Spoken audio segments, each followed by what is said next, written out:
Bismillahirrahmanirrahim. Assalamualaikum warahmatullahi wabarakatuh.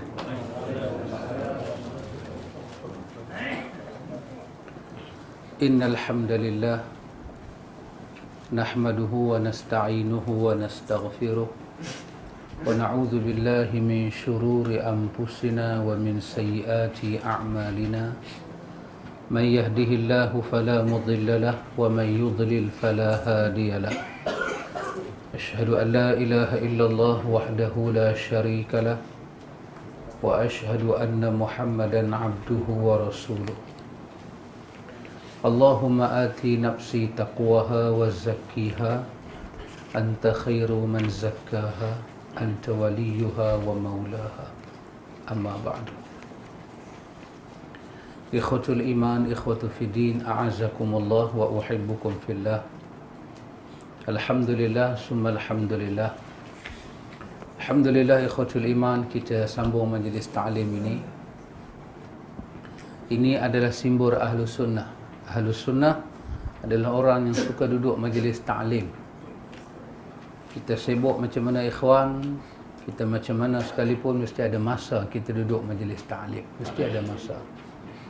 Kira sebulan sekali ni kira orang kata lekeh sangatlah. Selekeh-lekehnya lah sebulan sekali.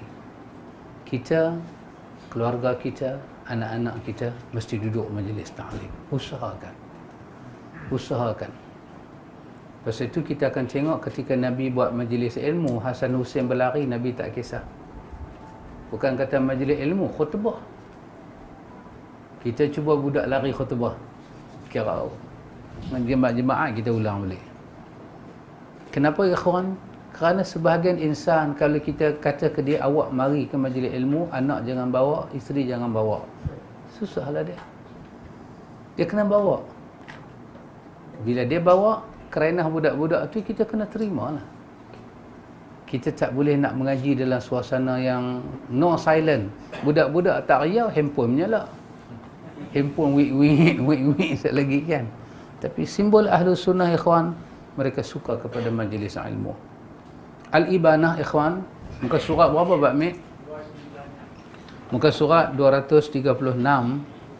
Kita masuk tentang kekhalifahan Abu Bakar As-Siddiq.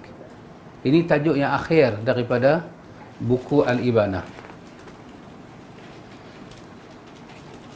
Imam Abu Hasan Al-Ash'ari dia bawa ayat Quran daripada surah An-Nur ayat 55, wa'adallahu alladhina amanu minkum wa 'amilus salihati la yastakhlifannahum fil ardi kama istakhlafa alladhina min qablihim wa la yumakkinanna lahum dinahum alladhi irtada lahum wa yubaddilannahum min ba'dihim khawfihim amna ya'budunani la yushrikuna bi syai'a wa man kafara ba'da dhalik fa ulaika humul fasiqun.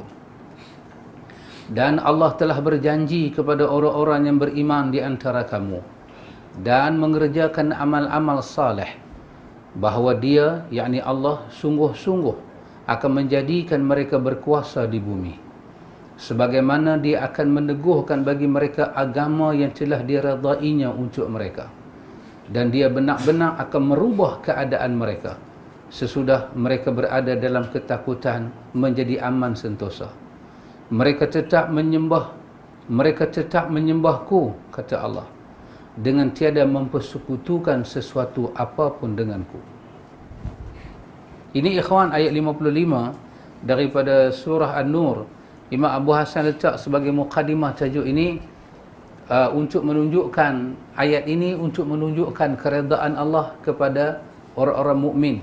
Dan orang mukmin yang pertama di kalangan umat Nabi Muhammad, Allah utuskan Nabi Muhammad Nabi yang akhir. Nabi Muhammad Nabi yang akhir. Lepas Nabi tak ada Nabi dah. Dan umat yang pertama yang beriman untuk Nabi akhir ini adalah para sahabat. Mereka adalah orang yang pertama yang mendapati janji ini. Wa'adallahu alladhina amanu minkum wa 'amilus salihat. Sahabat adalah orang yang pertama beriman pada Allah dan orang yang pertama yang melakukan amal-amal saleh. Pasal itu bukan kita orang pertama, kita orang yang beriman. Kita orang beriman. Tapi orang yang beriman pertama pada Nabi akhir zaman adalah para sahabat. Pasal itu para sahabat lebih awal dapat ayat ini. Allah katakan dalam ayat ini, wa'adallah. Wa'adallah dengan fi'il madhi. Allah katakan dalam ayat ini, Allah telah pun berjanji. Seolah-olah janji itu dah sampai dah. Janji itu dah sampai dah. Janji itu dah sampai dah kepada orang yang beriman. Kita beriman kepada Allah, kita beramal saleh, ada janji dari Allah untuk kita. Apa janji dia? La yastakhlifannahum fil ardi. Allah akan jadikan mereka itu sebagai khalifah di atas muka bumi. La yastakhlifannahum, khilafah itu Allah nak bagi pada orang yang beriman.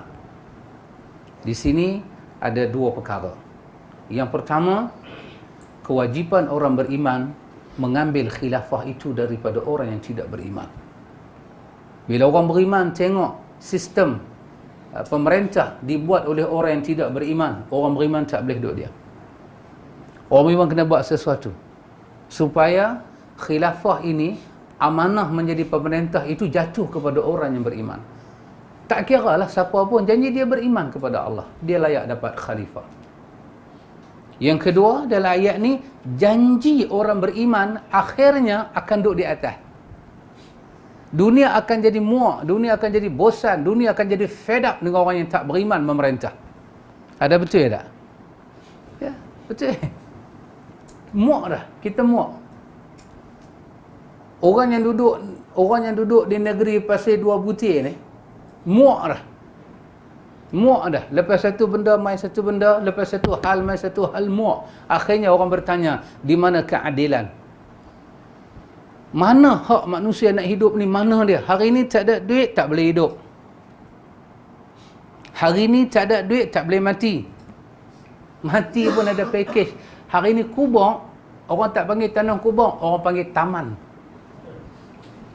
Kubur orang panggil taman sekarang ni, ikhwan.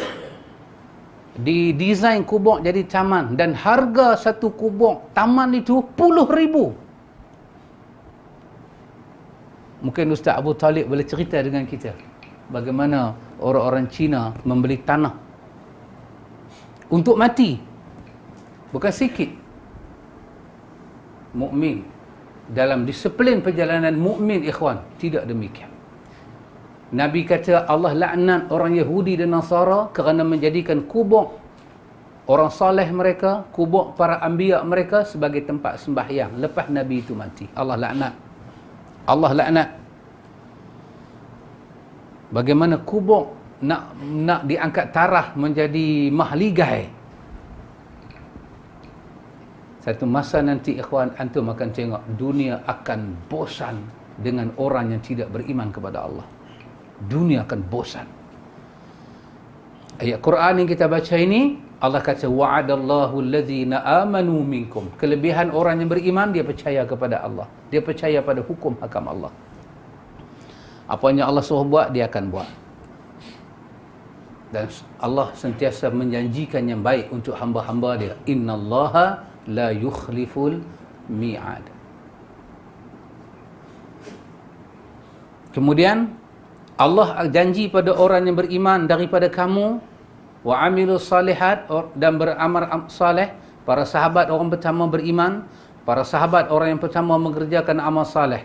La yastakhlifannahum fil ardi. Allah akan angkat mereka menjadi penguasa di atas muka bumi. Kama stakhlafal ladzina min qablihim. Seperti mana Allah telah memberi kuasa di atas muka bumi pada orang sebelum daripada kamu. Allah pernah bagi kuasa sebelum pada orang daripada kita ini. Wala yumakkinanna lahum dinahumul ladzi irtada lahum. Dan sebagaimana dia akan meneguhkan bagi mereka agama mereka. Wala yumakkinanna lahum. Allah bagi tamkin. Allah bagi pada kita kekuasaan yang tak dapat diubah oleh orang yang jahat. Orang yang busuk hati dengan kita ni tak akan dapat ubah. Allah bagi tamkin kepada kita. Allah bagi pada kita satu kekuatan. Orang mukmin dia memerintah dengan hablum minallah wa hablum minan nas. Kita ada satu tamkin, satu kuat. Kita jalin hubungan dengan Allah. Rakyat macam mana Umar Al-Khattab, benda pertama Umar buat dalam pemerintahan dia apa? Dia jaga akidah rakyat. Ini kita panggil apa pokok yang Nabi berjanji dengan sahabat di bawah pokok tu. Apa orang panggil? Bai'atul Ridwan. Perjanjian Ridwan.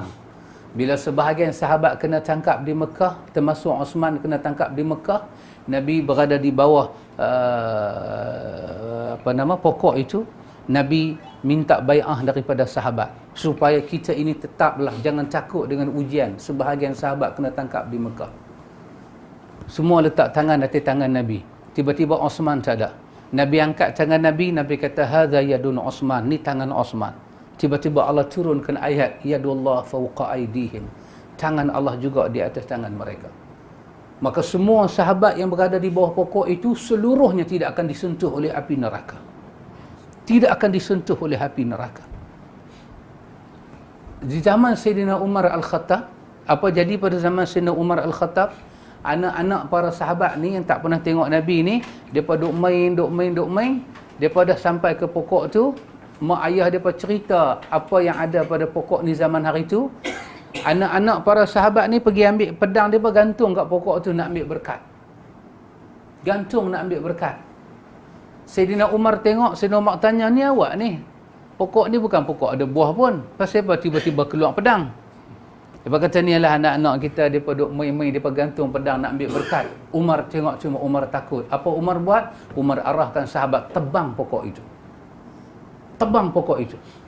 Dengan menyatakan, al-barakatu minallah. Berkat itu daripada sisi Allah, bukan daripada pokok.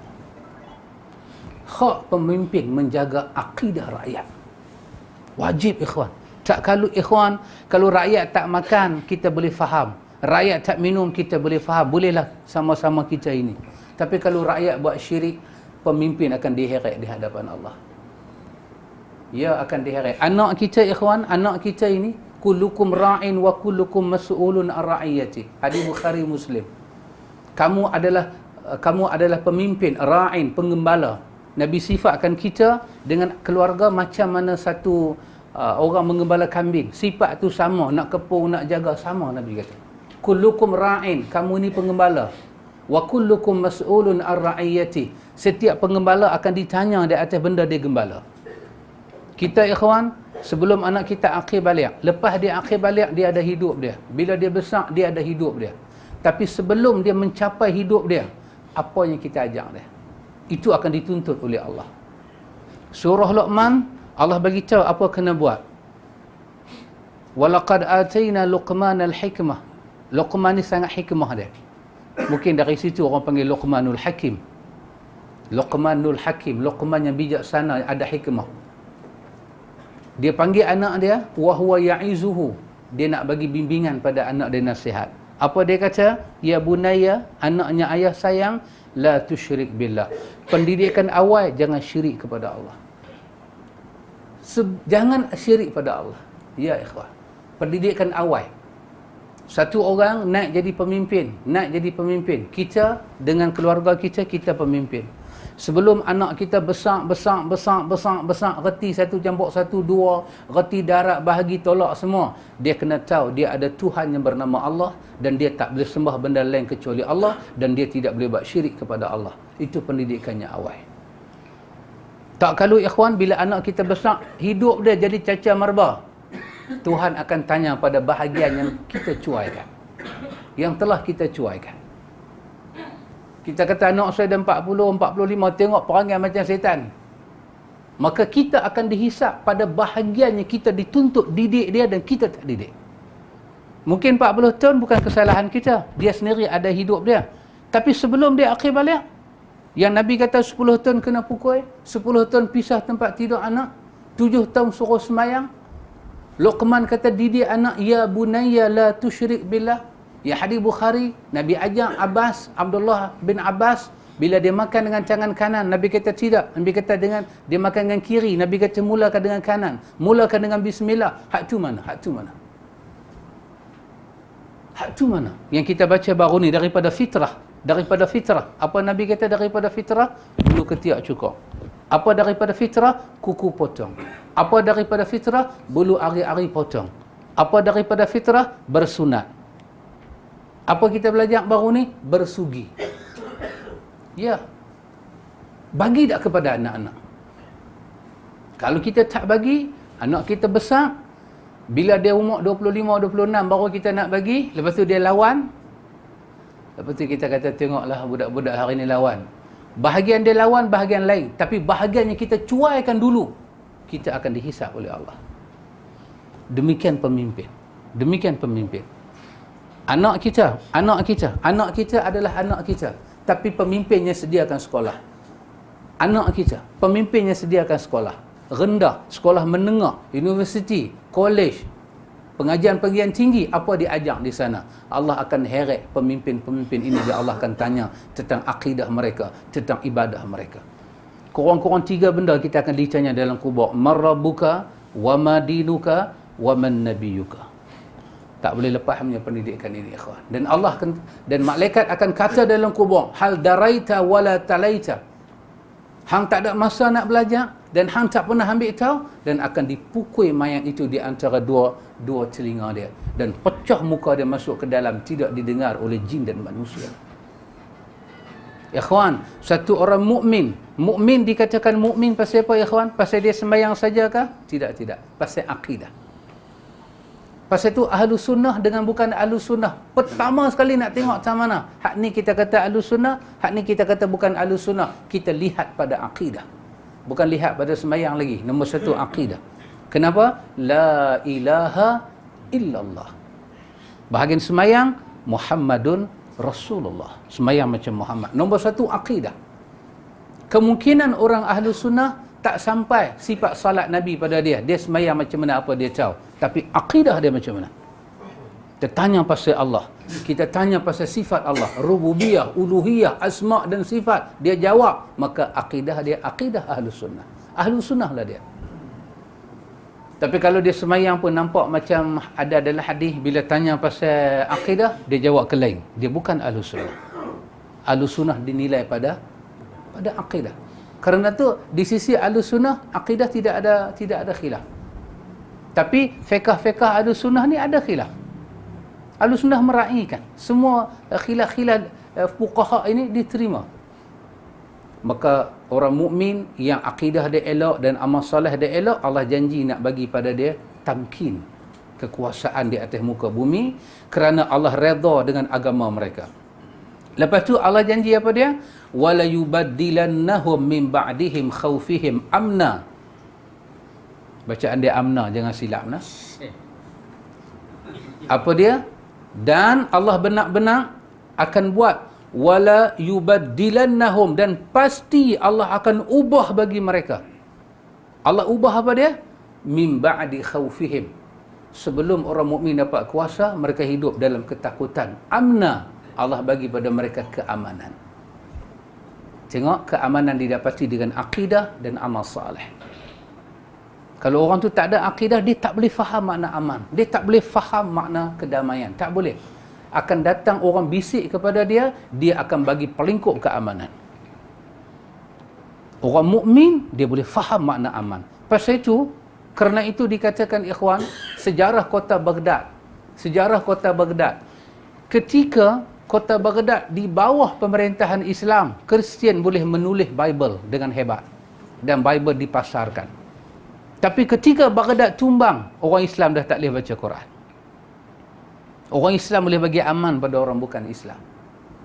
Tapi bila Islam jatuh, orang bukan Islam belum tentu boleh bagi keamanan pada orang Islam. Belum tentu.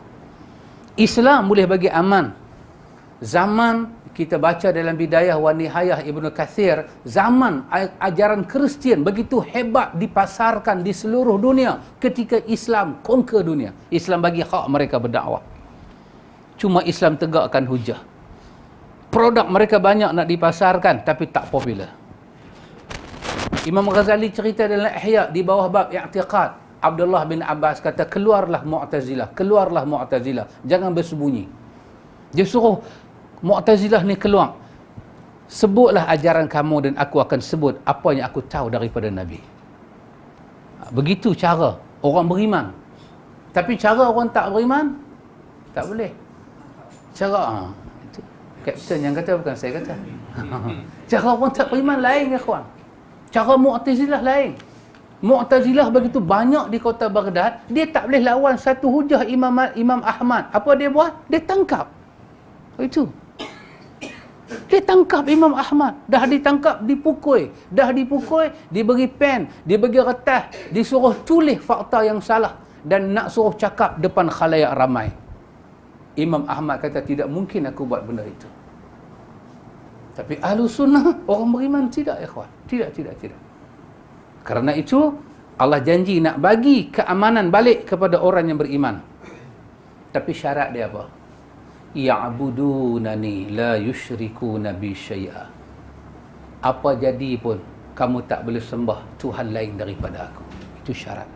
Anda tengok bagaimana Islam punya syarat itu adalah akidah, tauhid. Tauhid. Syarat dia adalah tauhid.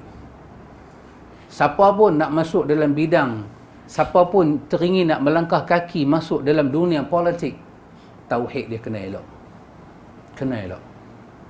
Kena elok. Siapa pun nak melangkah lebih jauh daripada apa yang dia ada hari ni, tauhid dia kena elok. Kalau tauhid dia tak elok, dia tak akan boleh jadi baik.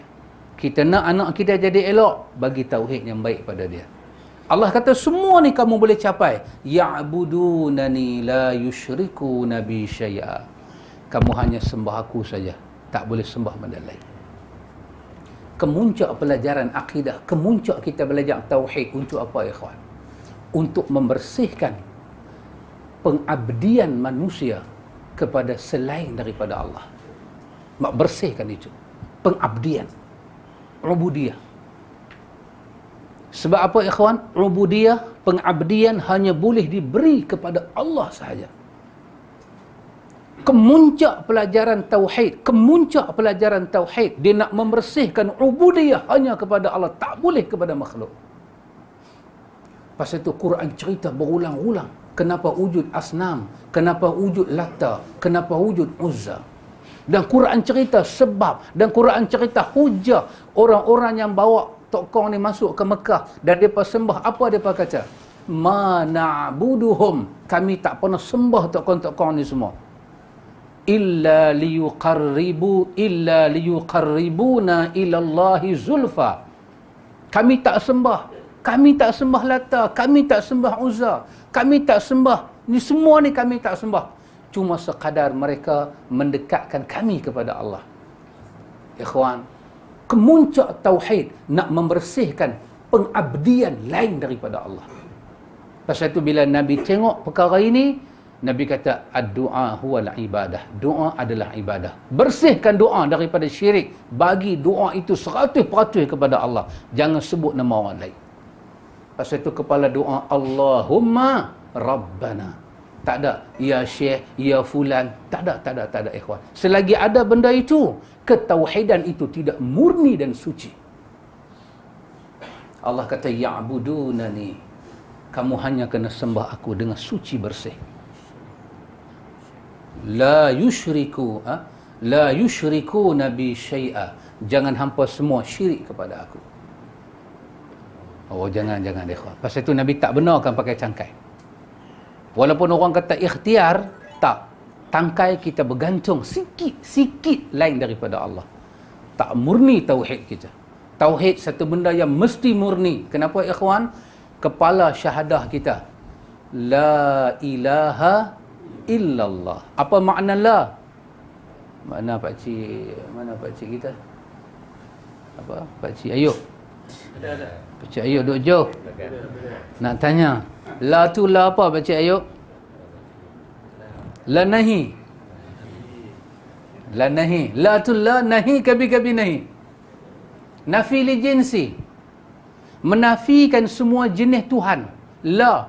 Pasal itu syahadah Islam tidak start menyatakan ada Allah, tapi dia menyatakan tidak ada. Kenapa dia start dengan tidak ada? Tak boleh ada benda lain. Sikit pun tak boleh ada. Nafili jinsi. Semua jenis Tuhan lain daripada Allah wajib ditolak. La, sekali-kali tidak ada jenis. Agama lain, dia start dengan terima. Hindu terima agama Buddha.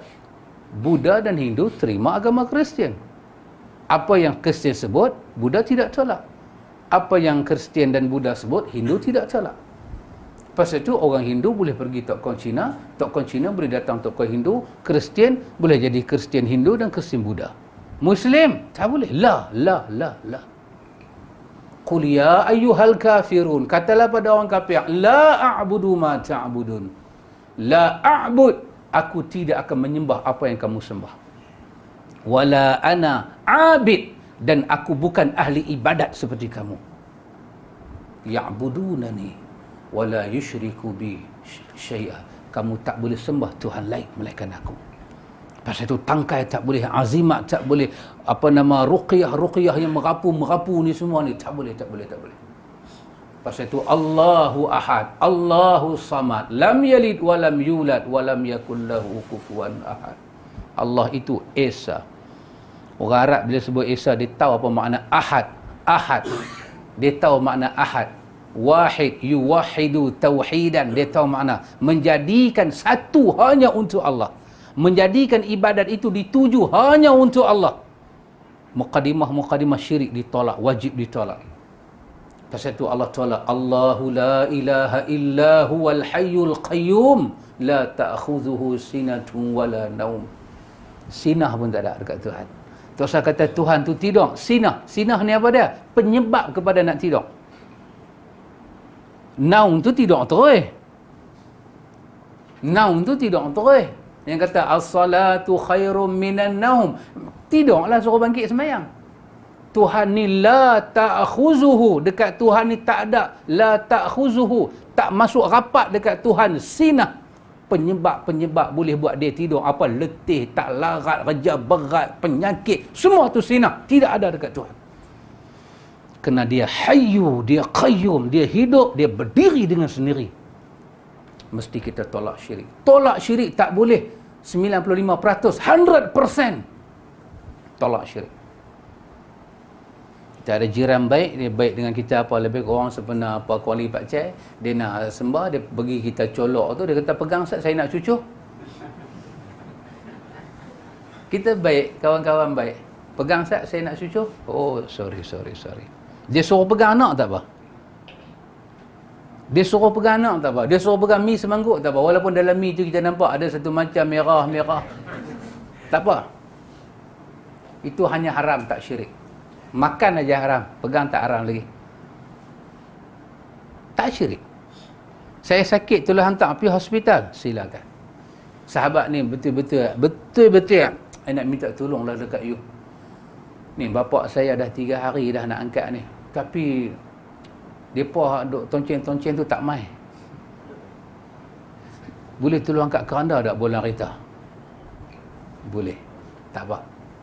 Pasal apa? Mayat memang kena tanam. Allah, dia kata sorry, lagi sekali nak minta bawa van mayat boleh tak? Hang pelan melampau nampak. Hang pelan melampau nampak. Ni bukan nak perkuda, nak pedajai aku. Kita bawa van jenazah orang-orang kafirin. Boleh. Kenapa? Memang mayat nak kena dibawa simpan. Tapi nak mendoakan dia, tak boleh. Nak syafaat dia, tak boleh. Nak salat dia, tak boleh. Benda syirik kita tak boleh buat. Benda yang bermanfaat sesama manusia kita boleh buat. Sampai dekat kubur dia, orang nak turun pula tak mai. Kita kena package berdajai tu hari tu. Kita pun celapak belum turun. Tapi jangan bagi kawan-kawan nampak sudah. Yang tu saja. Jangan bagi kawan-kawan nampak sudah. Turun semua tu tak, kita belah. Kita belah. Yang tu kita boleh belah. Tak apa, itu nama dia ta'awun, untuk menyimpan mayat itu. Kita tidak ikut prosedur adat dia. Kita cuma buat apa yang mesti dibuat. Kalau anjing tepi jalan pun kita sodok, kita korek tanah, kita tanam. Begitulah sifat dia. Tapi la a'budu ma ta'budu. Kenapa ikhwan? Tauhid kena bersih 100%. Tak boleh ada minta-minta kepada benda lain. Pasal itu agama tak membenarkan kita pergi kubur dalam keadaan memuja. Tak boleh. Dia akan jadi meminta pada lain daripada Allah. Ini orang mukmin mati. Ini orang mukmin mati. Apa i'tikad kita? Dia dapat nikmat kubur. Hadis kata apa? Hadis kata, dikatakan kepada dia, rehatlah kamu macam mana orang soleh. Rehatlah kamu macam rehat pengantin. Artinya, hari dia masuk dalam kubur, dengan berlaku kiamat, dia rasa macam pengantin tidur jaga balik. Pengantin tidur jaga balik. Tak sedap orang bang subuh. Boleh, awal. Seronok tidur, nikmat tidur. Ya. Kalau orang itu mati kena azab, apa etikat kita? Dia diazab. Macam mana ayat yang kita baca pada yang lepas hari itu, tentang bagaimana Fir'aun diazab dalam kubur, dan di hari akhirat dia akan dibakar dalam neraka dan keluarga dia. Kalau yang mati itu kafirin, yang mati itu orang jahat, dia diazab. Yang mati itu orang mukmin, dia mendapat nikmat dalam kubur. Tiba-tiba orang yang dalam dunia ni datang kepada dia, bercakap dengan dia. Kalau yang mati itu mukmin, dia bercakap, kawan tu duk rehat. Kalau yang jahat mati, kawan tu duk azab, dia duk bercakap. Macam mana kawan tu nak dengar? Pasal itu Quran kata, kamu tak boleh bagi orang mati itu dengar. Tapi kalau orang pergi juga atas kubur, dia pergi juga dan dia meminta kepada orang yang mati, dia telah minta lain daripada Allah. Tauhid itu terganggu. Tauhid, ikhwan, dia tak boleh sama. Dia kena, orang panggil apa? Wadih. Terang, jelas. Bersih, dia itu kena terang. Jelas. Dia tak boleh sama. Lepas itu dalil kepada akidah pun tak boleh lemah. Apatah lagi palsu. Tak dipakai dalam akidah. Pasal itu Mu'tazilah punya nak jaga akidah, dia tolak hadis Ahad. Kata Imam Ibn Taymiyah, tujuan dia tolak adalah benar, tapi perbuatan dia salah. Tujuan dia tolak hadis Ahad itu pasal apa? Pasal dia nak jaga akidah dia. Hanya menerima hadis mutawatir saja, supaya akidah tu jelas. Tapi dia tersilap. Kenapa? Kerana satu sahabat pun dikira adil di sisi Allah, walaupun hadis itu daripada kumpulan Ahad. Itu kena jaga, ikhwan. Allah jaga. Ini syarat Allah nak bagi kemenangan. Wa man kafara ba'da zalik. Barang siapa yang kufur pada Allah selepas benda ni semua, faulaika humul fasiqun. Dia adalah orang yang fasik. Dia adalah orang yang jahat. Firman Allah, alladzina immakkannahum fil ardi aqamus salata wa atawuz zakata wa amaru bil ma'ruf wa nahaw 'anil munkar walillahi 'aqibatul umur. Artinya, iaitu orang-orang yang jika kami teguhkan kedudukan mereka di muka bumi, nescaya mereka mendirikan salat, menunaikan zakat, menyuruh berbuat yang ma'ruf, mencegah daripada perbuatan yang mungkar. Ayat tadi, ayat daripada An-Nur 55, hak ni surah Al-Hajj ayat 41. Itulah hubungan dua ayat itu. Orang beriman, kalau tanda dia beriman, dia dapat kuasa, dia buat apa dulu? Apa yang dia buat dulu? Dia jaga semayang. Dia tengok tanah Arab kan, bila time kita shopping, waktu semayang, dia halau kita. Kita duduk berjalan ke lain, di surau situ kan. Lepas tu kita jalan ke ni. Kita nak pergi shopping, duduk kira jamak kasar kita. Dia tanya kita, aina anta ruh? Aina anta ruh? Hang nak pergi mana? Kita dia ingat dia nak cabut roh kita. Apa dia ni? Dia kata, aina anta ruh? Hang nak pergi mana? Dia tak mau. Hang nak jamak kasar bab lain. Lah ni time dia orang azan, hang kena ada di surau. Hang jamaklah di sana. Jaga. Jaga ikhwan, dia jaga. Kalau kita tak jaga, kalau salat tak boleh jaga, bermakna akidah kita ada masalah. Akidah kita tak kuat dengan Tuhan. Yang suruh jaga semayang ni Tuhan. Tuhan yang suruh jaga semayang. Artinya kalau kita kata tak apa nak semayang, tak semayang, percaya kita dekat Tuhan tu tidak 100%. Quran kata pada kita, semayang tu boleh cegah fahsyak dan mungkar. Sembahyang boleh buat orang jadi malu. Sembahyang boleh membentuk saksiah orang. Pasal itu disuruh anak sembahyang umur belum baligh. 7 tahun ajak dia sembahyang, 10 tahun rotan dia tak mau sembahyang pasal boleh mendidik malu. Orang kata ke kita, orang sembahyang pun buat lagu ni ke? Walaupun hujah dia tu tak betul tapi ada pengaruh ayat dia tu kat kita. Pasal tu orang dulu kalau nak pitikan makeup pun kepiah tu bolang poket.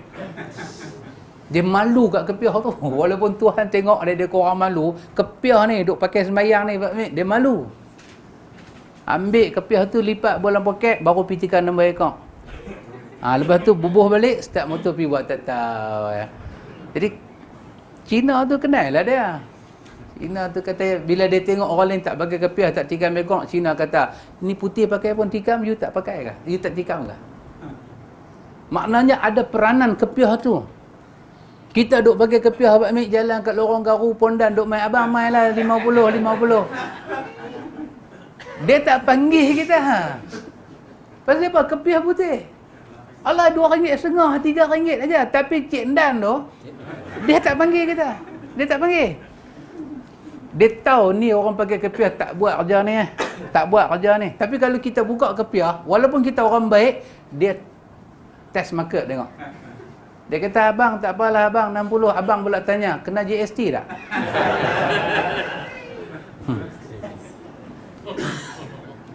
Artinya bukan nak bagi tahu Cik Dan tu. Yang saya nak bagi tahunya ialah ada pengaruh.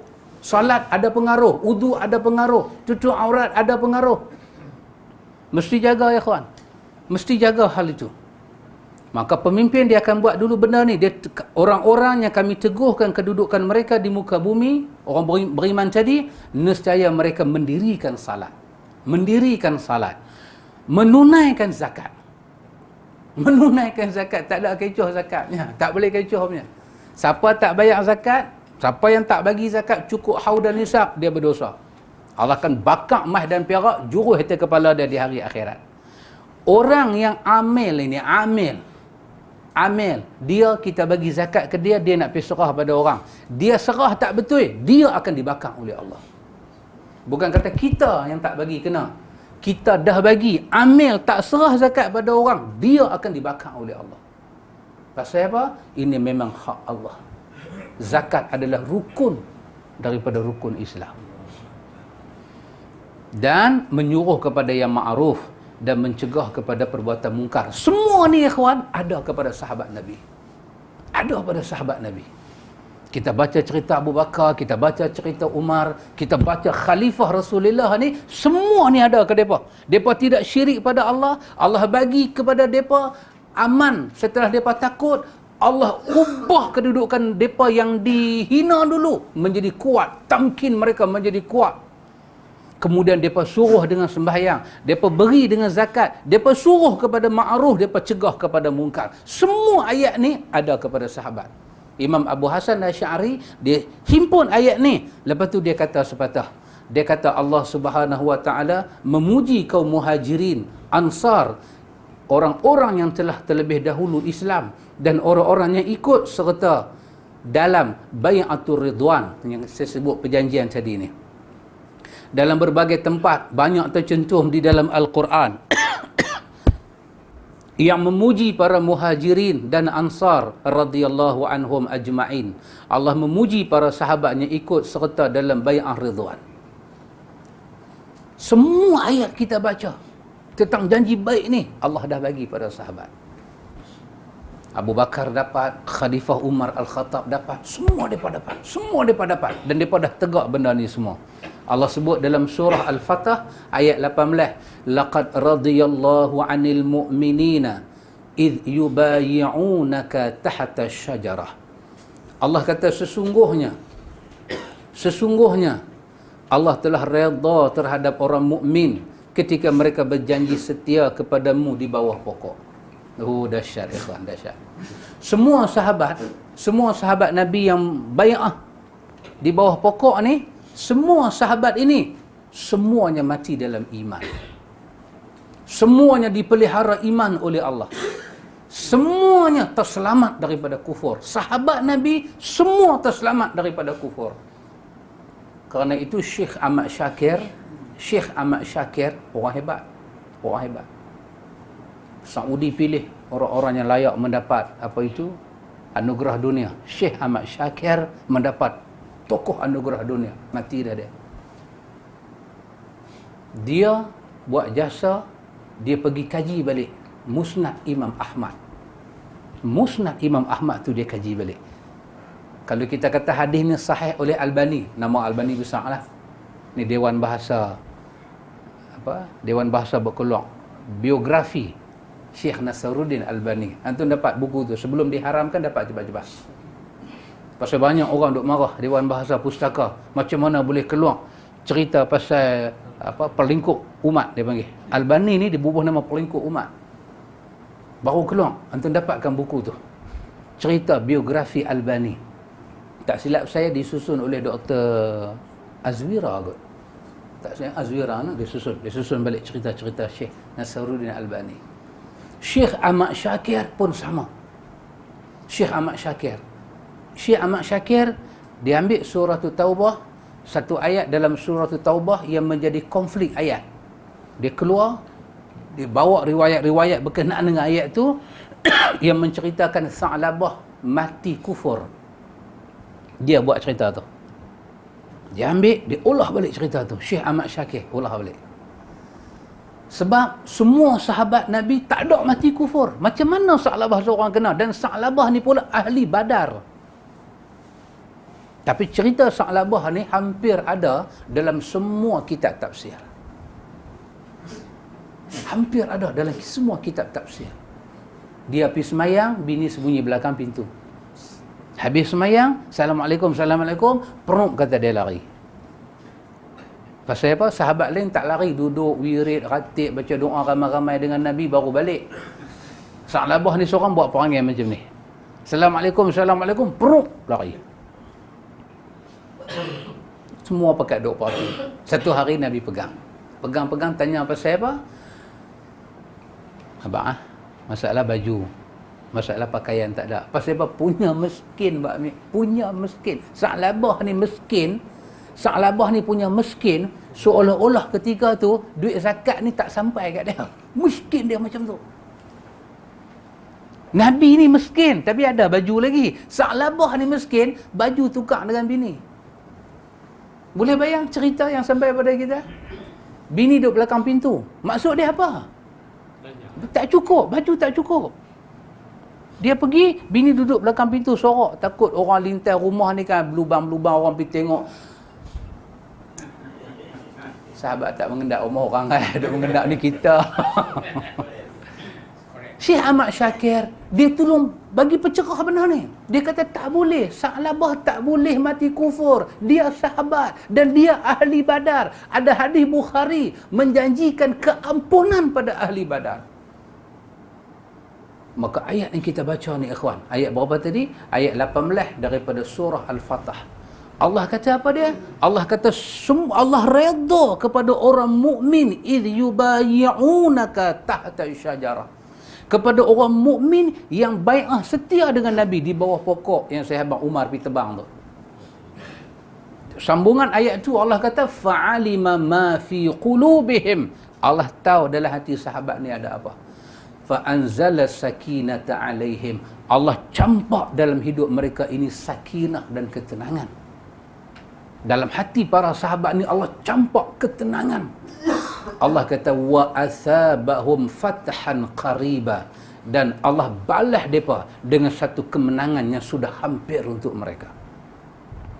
Pasal itu kita baca di dalam hadis Bukhari dan Muslim, Jabir kata bila berlaku perang Hudaibiyah, masa berlaku perang Hudaibiyah, Yaumul Hudaibiyah, hari Hudaibiyah tu, Jabir kata, Nabi kata pada kami sahabat, Nabi kata antum khairu ahlil ardi. Hampa sahabat aku sebaik-baik penduduk atas muka bumi ini. Kata Jabir, wa kunna alfan wa arba'ami'ah. Kami masa tu jumlah kami lebih kurang dalam 1,400 orang. Nabi kata pada kami semua, antum khairu ahlil ardi. Hampa ni 1,400 orang sebaik-baik orang di atas muka bumi ini. Ikhwan, jangan cari manusia, dan tidak akan ada manusia lebih baik daripada sahabat. Tidak akan ada. Tidak akan ada. Saya ulang lagi sekali, tidak akan ada. Pasal itu Abdullah bin Mas'ud cerita pada kita, ikhwan. Abdullah bin Mas'ud cerita pada kita dalam hadis riwayat Imam Ahmad, disahihkan oleh Ahmad Syakir dalam Musnad Imam Ahmad. Kata Abdullah bin Mas'ud, Inna Allaha nazara ila qulubil ibadi. Allah melihat hati hamba-hamba dia. Fawajada qalbi Muhammadin sallallahu alaihi wasallam khaira qulubil ibad. Ini perkataan Abdullah bin Mas'ud. Allah tengok hati manusia ni semua, hamba-hamba dia. Allah telah buat keputusan, hati Muhammad lah hati yang paling baik di kalangan hamba. Hati Muhammad, hati yang paling baik di kalangan hamba. Manusia yang paling baik adalah manusia yang datang kepada orang yang hati paling baik. Umat yang paling baik adalah umat yang mencontohi Nabi yang paling baik. Bukan ke lain. Bukan pergi ambil jalan lain. Tidak. Fastafahu li nafsih. Allah pilih Muhammad. Fabta'athahu birisalatih. Maka Allah beri kepada Muhammad risalah agama dia. Pasal apa? Hati dia paling baik. Paling bersih. Paling hebat. Pasal itu Nabi berdoa kepada Allah. Allahumma ati nafsi taqwaha. Ya Allah, bagilah pada aku hati taqwa. Wazakkiha. Hang bersihkanlah hatiku, ya Allah. Anta khairu man zakkaha. Hang sebaik-baik pembersih hati, ya Allah. Anta waliyuha wa maulaha. Hanglah pelindung dia, hanglah penjaga dia, ya Allah. Nabi minta hati dia dijaga oleh Allah, dan hati Nabi, hati yang paling baik. Baik macam mana? Khairal qulubil ibad. Hati yang paling baik di kalangan hamba. Jadi jangan siapa duk pergi belagak lebih daripada Nabi. Jangan siapa duk pergi buat lebih daripada Nabi. Jangan siapa nak potong Nabi. Dia tak akan jadi lebih baik daripada Nabi. Dia nak jadi baik, dia kena ikut Nabi. Dan orang yang pertama ikut Nabi siapa dia? Sahabat. Kata Abdullah bin Mas'ud, summa nadhara fil qulubil ibad ba'da qalbin Muhammadin sallallahu alaihi wasallam. Lepas Allah angkat hati Muhammad jadi hati yang paling baik, Allah tengok di kalangan hamba-hamba yang lain, siapa pula ada hati yang baik. Fawajada, Allah buat keputusan, quluba ashabihi khaira qulubil ibad. Hati sahabat Muhammad adalah hati yang paling baik setelah hati Muhammad. Pasal itu manhaj Ahlussunnah apa dia pakcik? Mengikut Quran, mengikut sunnah yang sahih seperti mana difahami oleh para sahabat. Tak boleh lepas sahabat. Tak boleh lepas para sahabat. Di kalangan umat ini, para sahabatlah, sebutlah sahabat yang mana pun, yang bukan munafikin. Munafik tak masuk sahabat. Sebutlah sahabat mana sekalipun, nama mereka, mereka adalah orang yang paling bersih hati dia sesudah hati Rasulullah sallallahu alaihi wasallam. Apa Allah buat? Faja'alahum wuzara'a nabiyih. Allah menjadikan sahabat untuk teman Nabi dia. Punya baik hati sahabat ni, mereka jadi peneman Nabi. Yuqatiluna ala dinih. Allah tugaskan kepada para sahabat mempertahankan agama dia. Fama ra'au al-muslimuna hasanan fahuwa indallahi hasan. Kalau sahabat melihat benda itu baik dan mereka ijma' benda itu baik, maka Allah terima benda itu. Tengok macam mana sahabat. Kalau sahabat menolak benda itu, maka Allah juga menolak benda itu. Masya Allah, ikhwan. Abdullah bin Mas'ud kata, apa dia kata? Dia kata, man kana minkum muta'assiyan falyata'assa bi ashabi Muhammadin sallallahu alaihi wasallam. Siapa yang nak mencari contoh dalam hidup dia, contohilah sahabat Nabi. Contoh akidah, contoh ibadah, contoh akhlak, contoh siasah, contoh pemerintahan, contoh peperangan, contoh dalam politik, contoh dalam semua. Siapa nak cari contoh, maka contohlah sahabat Nabi. Fa innahum, kata Abdullah bin Mas'ud, kerana sahabat ini, kanu, mereka itu, abarra hazihil ummah quluban, Mereka inilah orang yang paling baik di kalangan umat ini dan paling elok hati-hati mereka. Wa a'maqaha ilman, depalah orang yang paling dalam tentang ilmu agama ini. Wa aqallaha takallufan, mereka lah orang yang paling sikit bagi susah kepada orang.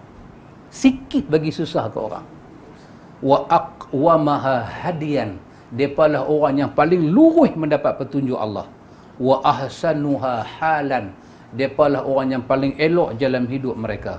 Qauman, depa ni satu kaum ikhtarahumullah li suhbati nabiyyi, Allah pilih untuk menjadi sahabat pada Nabi. Wali iqamati dini, depalah yang menegakkan agama ini. Fa'arifu lahum fadlahum, kenailah kelebihan mereka. Wattaba'uhum fi atharihim, ikutlah perjalanan hidup mereka. Fa innahum kanu 'alal huda al mustaqim, kerana mereka sentiasa di atas jalan yang sangat lurus. Jadi pasal itu, ikhwan, salahkah kita bertanya, yang orang buat ni sahabat buat tak? Lu kira sahabat, sikit lu kira sahabat. Kalau lu kira sahabat, balik zaman unta. Siapa salah? Kita salah bertanya ke dia salah jawab? Kalau macam ni kedudukan para sahabat, ayat Al-Fatah 18 tadi kata Allah redha dekat mereka. Semua sahabat kita panggil radhiyallahu anhu, radhiyallahu anhu, radhiyallahu anhu. Tiba-tiba umat hari ni tak mau ikut sahabat. Kita bukan kita peleceh, kita kata apa-apa, kita cuma tanya sahabat buat tak? Dia kata ni sahabat mana? Sahabat ang ke sahabat aku? Dah bukan, sahabat Nabi buat tak benda ni? Kenapa kita kata lagu tu? No, kita baca tafsir Ibnu Katsir, masa Ibnu Katsir lalu pada ayat 38-39 surah An-Najmi. Ibnu Katsir perkenal satu kalimah yang besar. Apa dia? Lau kana khairan lasabaquna ilaihi. Ibnu Katsir perkenal perkataan ini. Kalaulah apa sahaja yang kamu buat, kamu rasa baik, kalau benda tu betul-betul baik, sahabat akan buat benda itu. Kalau kamu rasa benda tu baik dalam akidah, kalau kamu rasa benda tu baik dalam ibadat, tiba-tiba kamu dapati sahabat tak buat, ketahuilah benda tu bukan benda baik. Yang kata tu Ibnu Katsir, dia bukan mati kemarin, dia mati tahun 774 Hijrah. Salahkah kita tanya, sahabat buat tak? Yalah, kalau sahabat tak buat, amal apa? Dia tanya kita mau apa? Tak ada lah, kalau hang boleh berturun JST pun cukup dah lah. Bukan mau apa pun. Amal lah ni, amal apa? Dah. Memang sahabat tak buat, tapi ulama buat. Hang nak kata apa? Tak apa. Tak kata apalah. Cuma Quran janji ahli syurga adalah sahabat. Dan siapa-siapanya ikut sahabat. Itu kita jumpa di mana? Ayat 100 surah Taubah. Ayat 100 surah Taubah. Siapa-siapanya ikut muhajirin, siapa-siapanya ikut ansar dengan baik, Allah redha mereka, Allah bagi syurga dekat mereka. Ini nama dia kelebihan sabiqun al-awwalun. Orang-orang dulu. Bawa ayam Kentucky. Dia main satu macam dia bawa juga ni. Hang duk baca sahabat kan? Lah hang tengok macam mana. Ingat ayam ke ingat sahabat? Sahabat pun duk ingat, tapi ayam tu pun ingat juga. Hari ni kita bertanya sikit Pak Mik, orang marah kita. Hadis Bukhari, hadis Muslim. Kalau hadis Bukhari dia guna lafaz khaira ummati qarni, itu lafaz Bukhari. Khaira ummati qarni, sebaik-baik umat aku yang hidup zaman aku. Siapa dia? Sahabat. Nabi kata. Hadis Muslim, khairun nasi qarni, sebaik-baik manusia yang hidup di zaman aku. Thumma yalinahu, kemudian berikut. Kebaikan kita ni ditentukan sejauh mana kita boleh ikut sahabat. Banyak kita ikut sahabat, banyak kebaikan sampai kat kita. Sikit kita ikut sahabat, sikit kebaikan agama kita rasa. Apa kita nak kata apa sih? Orang tanya, apa pandangan tuan tentang bab ni? Saya nak tanya, apa pandangan tuan tentang masalah orang duduk malam 1, malam 2 duduk buat kenduri mayat ni? Tuan pandangan bid'ah ha? Kita nak kata bid'ah tak berani. Kita kata satu, sahabat ada buat tak? Tanya tu, kita tanya balik, sahabat ada buat tak? Tak ada lah. Okey, kalau tak ada, saya tak buat lah. Habis orang duk buat? Orang tu orang punya pasal. Hang ni, hang bukan hidup dengan sahabat, hang hidup dengan orang. Hang macam mana? Tak, sahabat tak buat, saya tak buat. Semua orang buat, hang tak buat. Saya tak buat lah. Pasal apa? Pasal sahabat ahli syurga. Saya nak ikut ahli syurga. Saya nak masuk syurga. Kata Anas bin Malik dalam hadis Bukhari, aku sayang Abu Bakar, aku sayang Umar, walaupun amal aku bukan seperti amal Umar dan seperti amal Abu Bakar, tapi aku sayang kepada mereka. Mudah-mudahan aku sayang kepada mereka, aku dapat masuk syurga macam mereka masuk syurga. Allah janji ni sahabat ni di bawah apa nama, bai'atul ridwan. Satu perjanjian yang ridwan, yang Allah redha perjanjian tu. Di bawah satu pokok, Allah redha perjanjian tu. Dan Allah turun ayat Quran.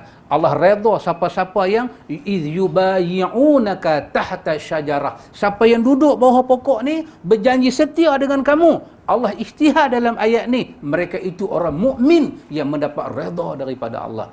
Sahabat telah disahkan iman mereka oleh Allah, ikhwan. Termasuk sahabatnya Imam Abu Hasan duk baca ni, Abu Bakar As-Siddiq. Syiah dengar nama Abu Bakar alaihi laknatullah. Marah dia kat Abu Bakar.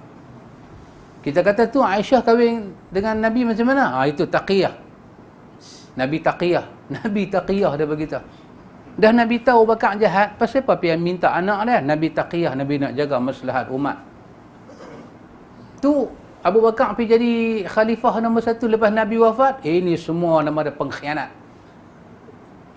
Aku tolak Abu Bakar bukan dengan lidah aku, tapi dengan kaki aku, dia kata.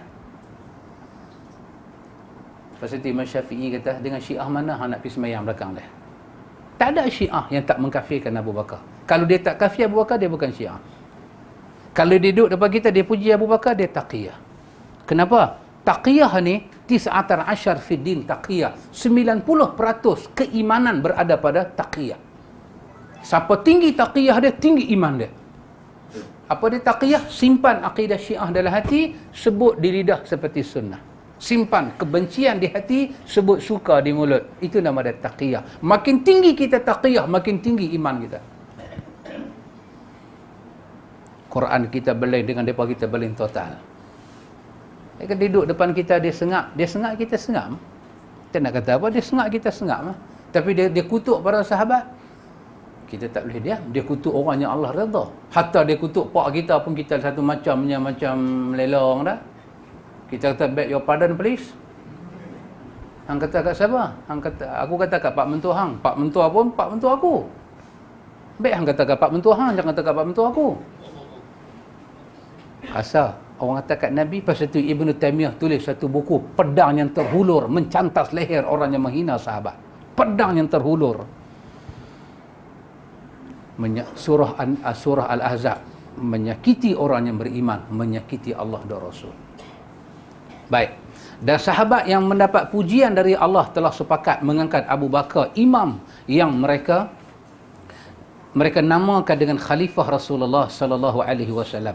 Mereka juga membai'ahnya serta tunduk kepada beliau serta mengakui keutamaannya. Beliau adalah orang yang terbaik dari segala segi, baik dari segi ilmu, zuhud, ketajaman fikiran, pengatur umat dan lain-lain. Beliau adalah orang yang paling berhak dijadikan sebagai imam.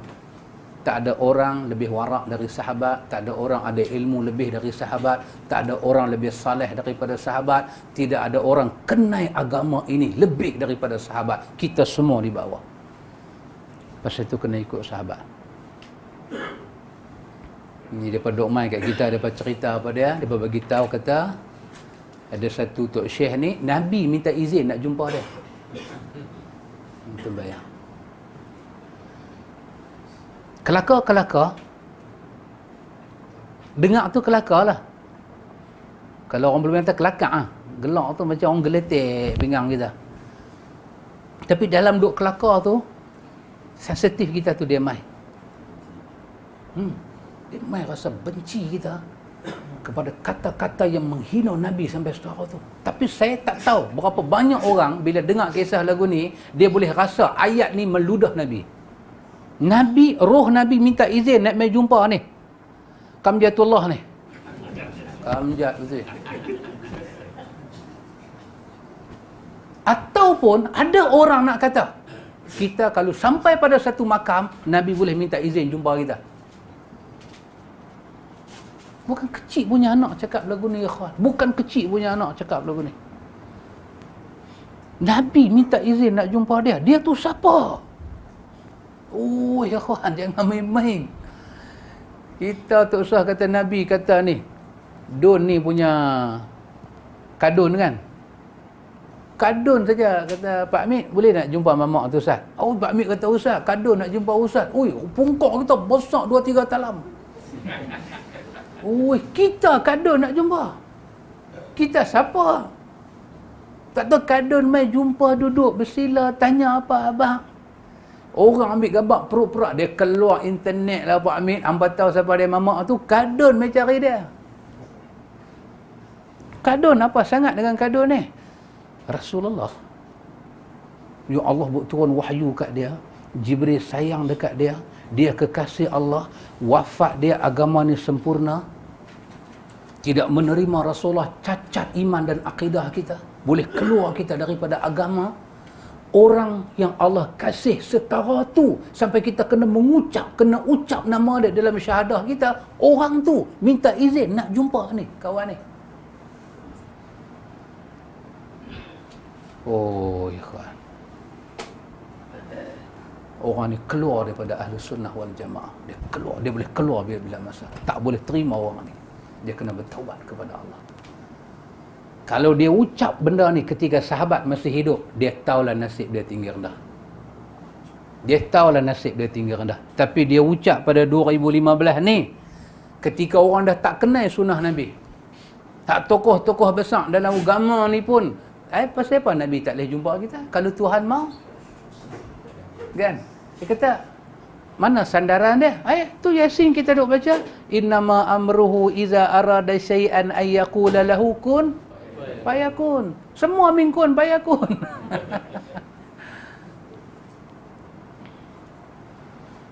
Dahsyat ikhwan.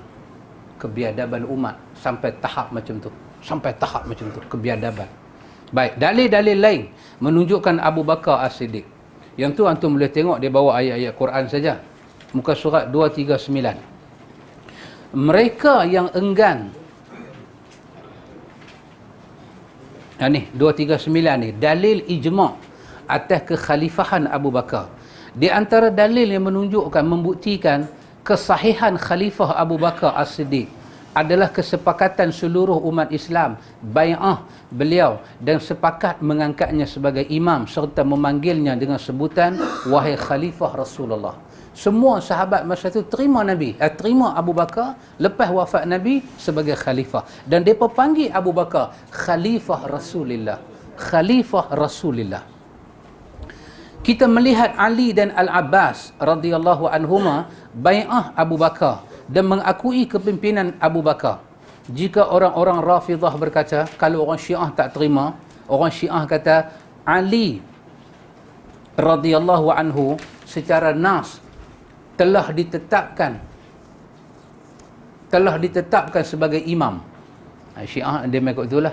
Nas kata Ali adalah imam. Ar-Ridwandiyah berkata Al-Abbas radhiyallahu anhu secara sah telah ditetap sebagai imam. Di sisi Ahlussunnah, bukan di sisi nas yang ada. Semua sahabat terima di Saqifah Bani Sa'idah Abu Bakar.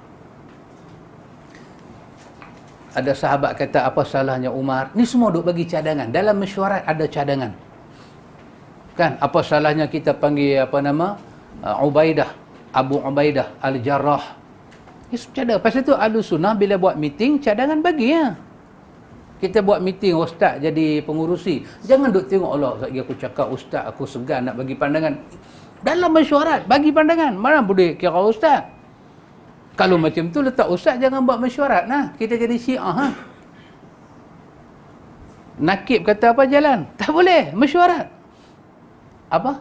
Apa orang putih panggil kapten? Bagi yang terbaik dalam mesyuarat ni. Ha? Oh, panjang juga nak. Panjang tu.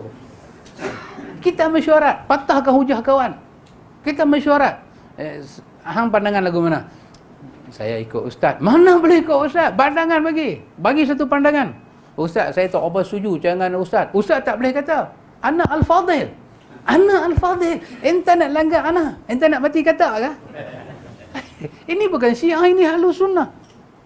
Jenazah Rasulullah duk ada sana. Siapa nak memerintah Madinah ni? Madinah tu ada empire yang besar.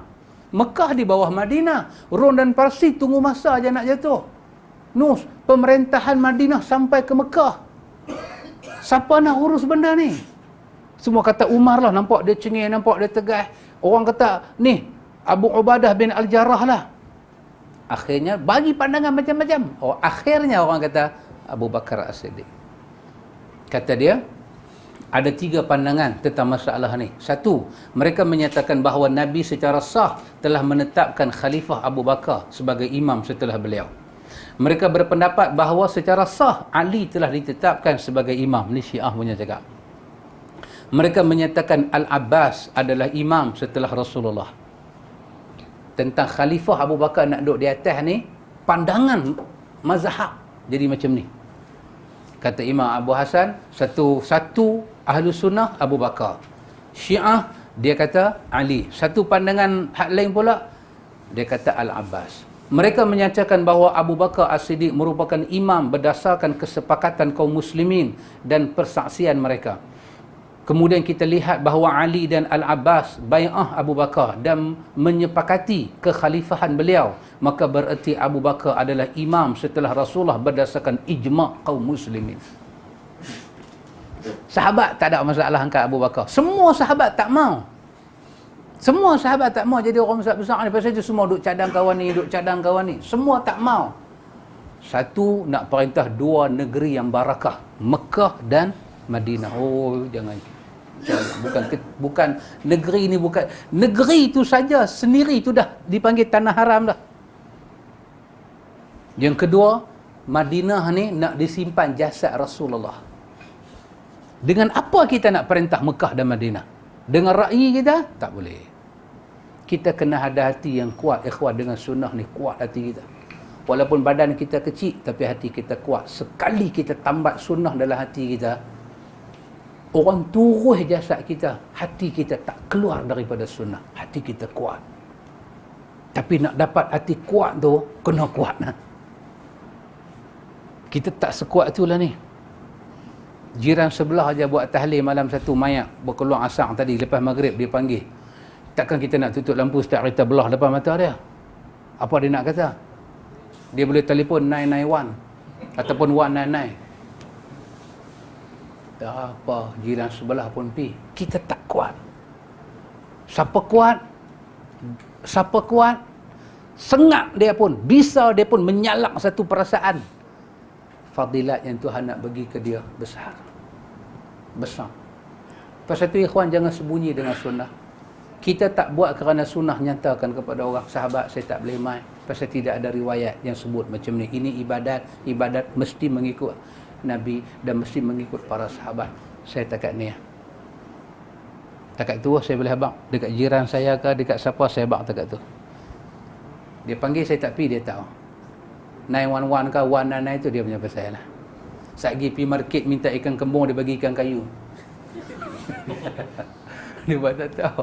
Saya pergi market beli ikan. Saya beli ikan Abang Syarif. Dia tak jual memang sudah. Pasal kes apa? Pasal video Tia Busam tu. Tak jual. Tapi saya tak menangis lah. Pasal dulu saya kenal Teluk Bahang macam tu. Hak Teluk Bahang tu saya menangis lah.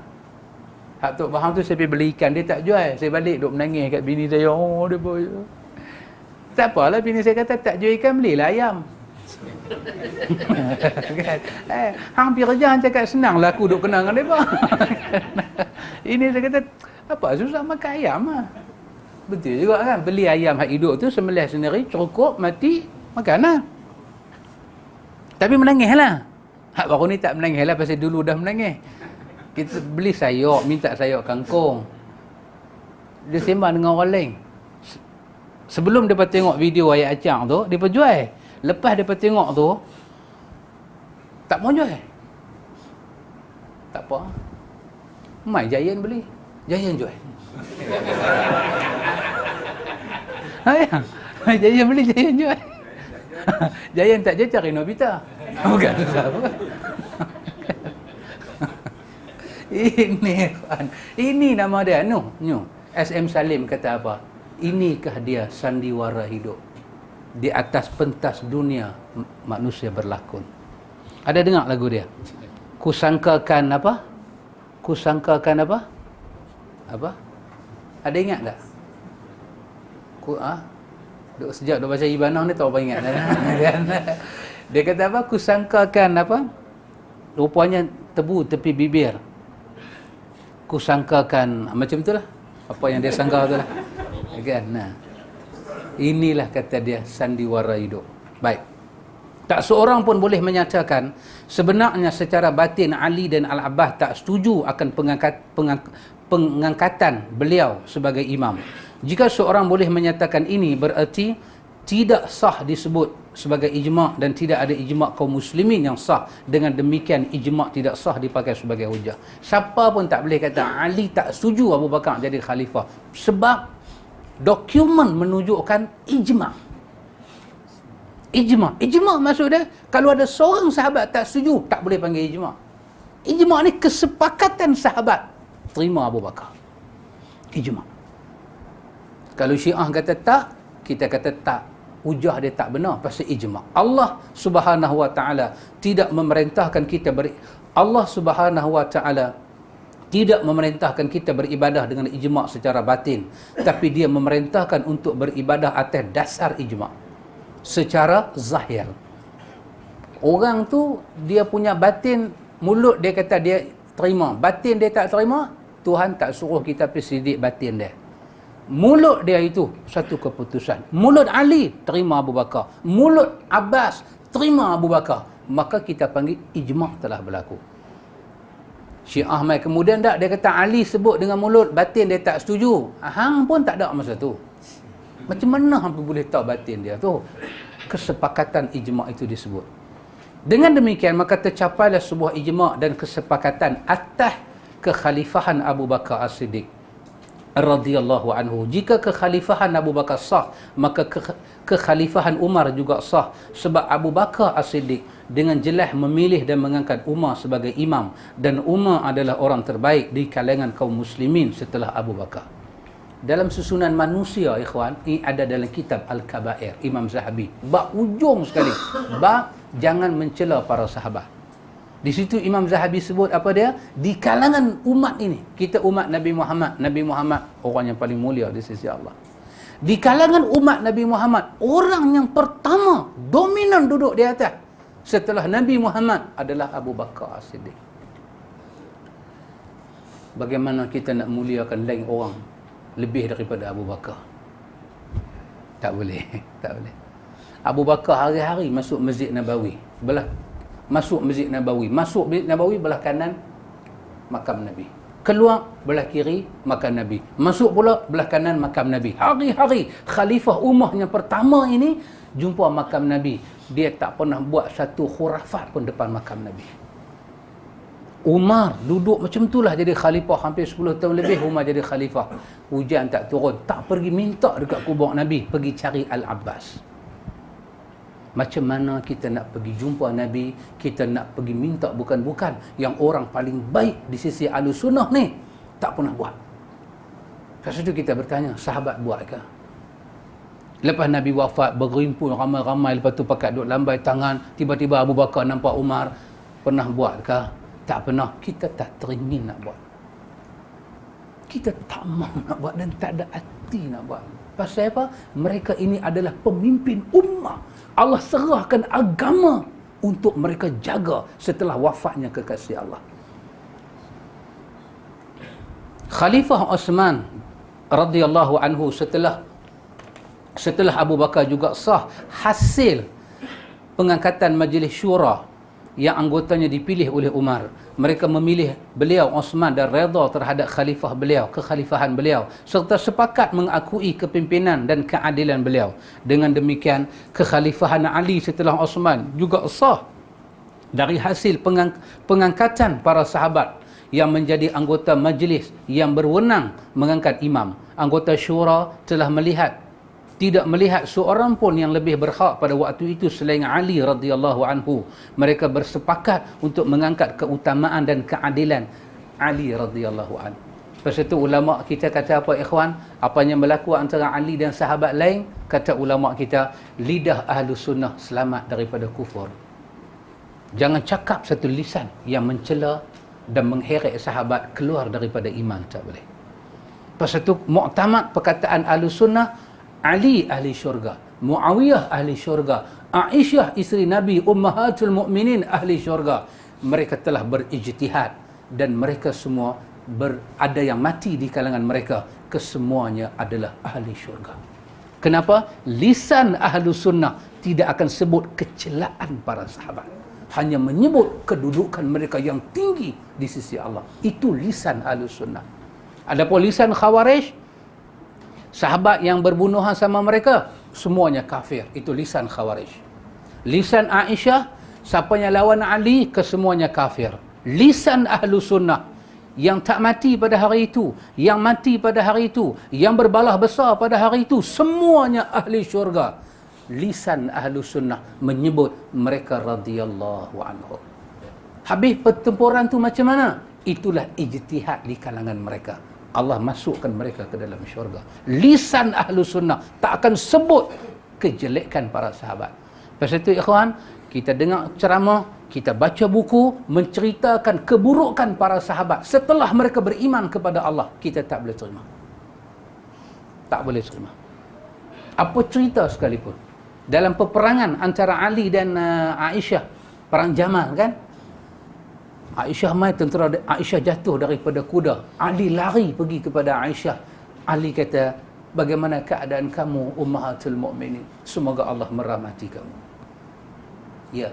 Orang tanya kepada Ali, amunafiqunahum al-musyrikunahum? Ni, depa lawan kamu, depa munafik kah? Depa musyrik kah? Mereka kafir kah?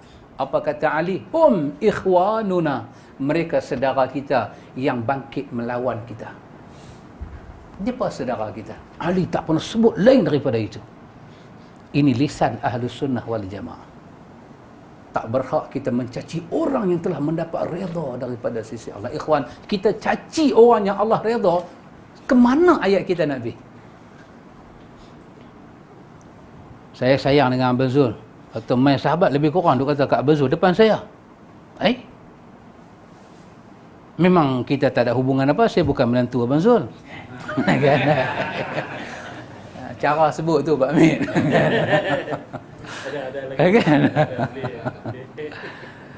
Lepas tu cakap lebih kurang. Kita pun lagu kening nak naik macam Zain Azin. Naik kening kita sikit. Apa yang duk kata kat dia? Aku kenal dia. Yang sebut Abu Bakar, yang sebut sahabat ni ayat 18 surah Al-Fatah, laqad radhiyallahu 'anil mu'minin. Allah redha. Hati-hati ya. Pasal tu Imam Ahmad kata apa dia? Apa kata Imam Ahmad? Orang kagum dengan Imam Ahmad, orang kagum dengan Imam Malik, orang kagum dengan semua-semua imam. Orang kata, kepada diri kamu ni kami lihat ada tanda redha Allah. Orang tengok Imam Malik dengan muwatta' dia. Dia mengajak muwatta', dia pakai putih, dia pakai wangi-wangi. Dia semayang, dia berselawat pada Nabi, dia mengajak dengan sopan muwatta'. Maka pada diri Imam Malik ada tanda redha Allah. Imam Malik menangis. Imam Malik kata, jangan kata demikian. Kerana redha adalah hubungan yang terlalu intim dengan Allah. Aku tidak tahu benda itu, kata dia. Tetapi sesungguhnya ilmu hadis adalah ilmu yang sangat aku suka. Maka aku belajarnya, aku mengajarnya dan aku sampai. Tetapi untuk kata aku dapat redha Allah, aku sangat takut. Kenapa? Bila kita sebut redha Allah, kita dah jadi paling dekat dengan Allah. Dan siapa-siapa yang mencela aku, dia akan terkena laknat daripada Allah. Tidak mungkin itu terjadi, dia kata. Antum tengok. Manakala kita pakcik hari ni, saya ni ikhlas hantar dah. Alamak, ikhlas tu dah bagi tahu. Yang imam ada sunnah nak sebut ikhlas, takut. Kerana bila sebut ikhlas, kita dah dekat dengan Tuhan. Kalau aku orang yang ikhlas, hang cerca aku, hang ada masalah dengan Tuhan. Tetapi aku suka beribadat kepada Allah. Mudah-mudahan di hari akhirat Allah bagi kebaikan pada aku. Ini lisan Ahlussunnah. Lisan Ahlussunnah dijaga, ikhwan. Baik. Adapun keengganan beliau menerima jawatan sebagai imam pada masa khalifah sebelumnya adalah sebuah sikap yang benar, kerana beliau mengetahui bahawa beliau belum saatnya untuk menerima jawatan tersebut. Lantas ketika urusan itu semakin jelas dan terang tanpa surut ke belakang, beliau menempuh jalan lurus dan benar sebagaimana halnya para khalifah dan para imam yang adil sebelum beliau dalam menempuh jalannya lurus dan benar dengan mengikut Al-Quran dan As-Sunnah. Mereka adalah imam yang empat yang telah diakui keadilan dan keutamaan radhiyallahu anhum ajma'in. Itu tak payah kita sembang. Empat khalifah ni ada keistimewaan. Sampai Nabi kata, alaikum bis sunnati wa sunnatil khulafa ar-rasyidin al-mahdiyyin addu 'alaiha bin nawajiz. Aku tinggalkan sunnah aku ke hampa dan sunnah khalifah empat. Pasal apa? Empat khalifah ni mereka istimewa, mereka pemimpin di kalangan sahabat-sahabatnya lain. Pasal itu ketika mereka memimpin, mereka tonjol sunnah Nabi ni tinggi. Cerita yang semua orang tahu. Ada di dalam Al-Kabair, ada di dalam Syiar Alam An-Nubala, ada di dalam Bidayah wa Nihayah. Kematian Sayyidina Umar. Kematian Sayyidina Umar. Hadis Bukhari panjang. Macam mana Sayyidina Umar mati? Panjang. Macam mana dia kena tikam, siapa tikam dia, lepas tikam tu terborai perut tu macam mana. Mereka bagi Sayyidina Umar minum susu, susu keluar ke perut dia. Mereka bagi minum nabis, nabis keluar ke perut dia. Mereka pakat bungkus perut dia. Pakat-pakat dia kata dia tak lama. Heret bawa pergi rumah. Hadis Bukhari cerita. Bawa pergi sampai rumah dia. Semua pakat main tengok. Yang popular cerita pasal dia. Dia menegakkan sunnah Nabi daripada atas sampai akhir hayat dia. Budak muda tu main ziarah pakai jubah labuh. Kan? Sayyidina Umar kena tikam. Kita demam, dia kena tikam. Tepurai perut. Brum, kata tepurai isi perut. Semua pakat golek kepala. Tak lama orang kata Umar ni tak lama. Budak muda ni, tepurai perut dia pegang. Budak muda tu masuk. Budak muda tu pi macam mana mata dia terpandang, dia tu pakai jubah isbal, labuh. Meleret ke tanah. Ta'al ya fatah, ta'al ya fatah.